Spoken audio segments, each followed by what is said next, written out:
They answer 3 emails. 3. And the second the last one sends, the hand moves. For the phone, the snack, the cigarette, the tab they told themselves they wouldn't open. They loaded the dishwasher, so now they've earned an hour of scrolling.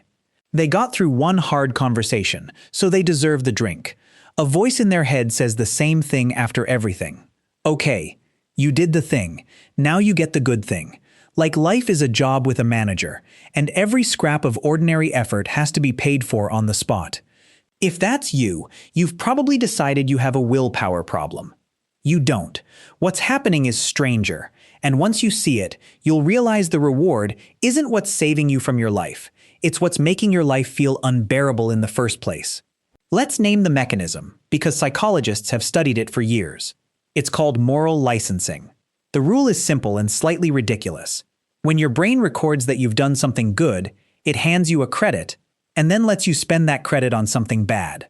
Do the virtuous thing, and you become measurably more likely to do the indulgent thing right after, because some internal accountant decided you're in the black. You've seen it. The salad that justifies the dessert, the workout that justifies the takeaway, the productive Monday that justifies the wasted Tuesday.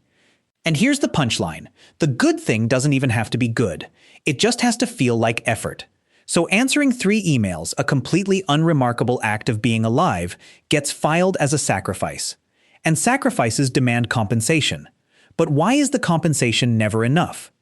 Why does one episode become 3 and one drink become the evening?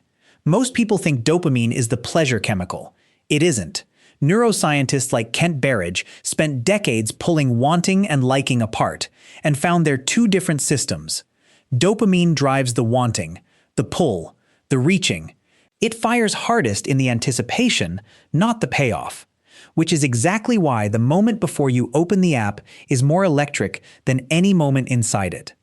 The wanting is enormous. The liking is thin. So the hit lands, it doesn't feel anything, and the brain does the only thing it knows. It asks for more. The dose climbs. What was 1 episode last year is 4 now. That's not weakness. That's the machinery working as designed. So where does the pattern come from? Picture a kid. This kid learns very early that effort is a transaction. Clean your room, and then you get screen time. Good grades, and then the treat. Be good, be quiet, be useful. And then comes the warmth, the praise, the ice cream.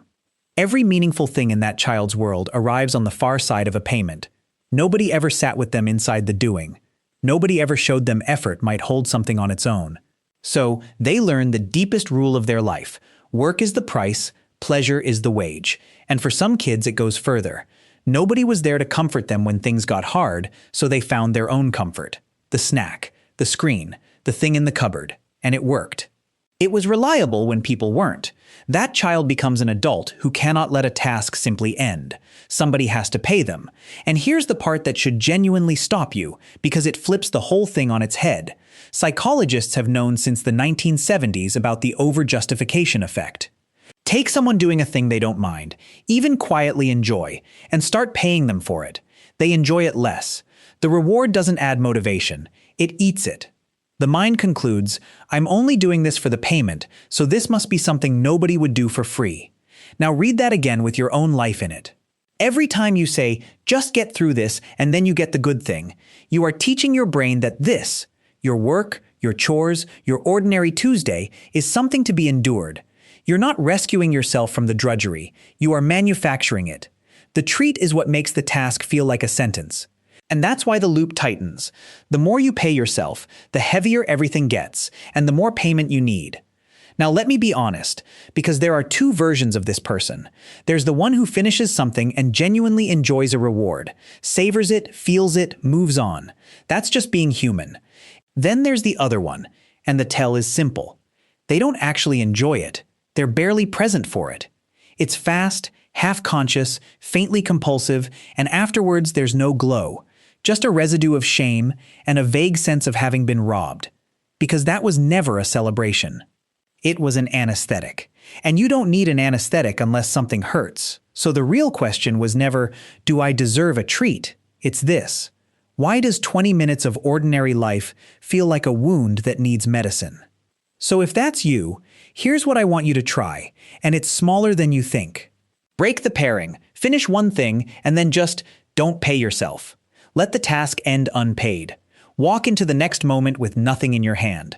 It will feel deeply uncomfortable, and notice that discomfort, because the itch is the whole thing laid bare. It's withdrawal from a deal you never agreed to. And if your reward has real teeth, if it's genuinely taking your life from you, that's bigger than any video, and it's worth saying out loud to someone who can actually help. Because here's the truth underneath all of it. You've been living as if your life were a debt, as if every hour had to be survived and then reimbursed. But you were never in debt. Nobody is holding your existence hostage until you pay it off. The thing you keep reaching for keeps promising to give you back to yourself, and every time it takes a little more instead. You don't need to be compensated for being alive. You just need to stop treating your life like a bill. If this one landed a little too hard, do me a favor and subscribe. This channel is about the quiet patterns most of us never get the words for, and I want to hear it. Drop a comment and tell me what your "I deserve this" is. No judgment. We've all got one.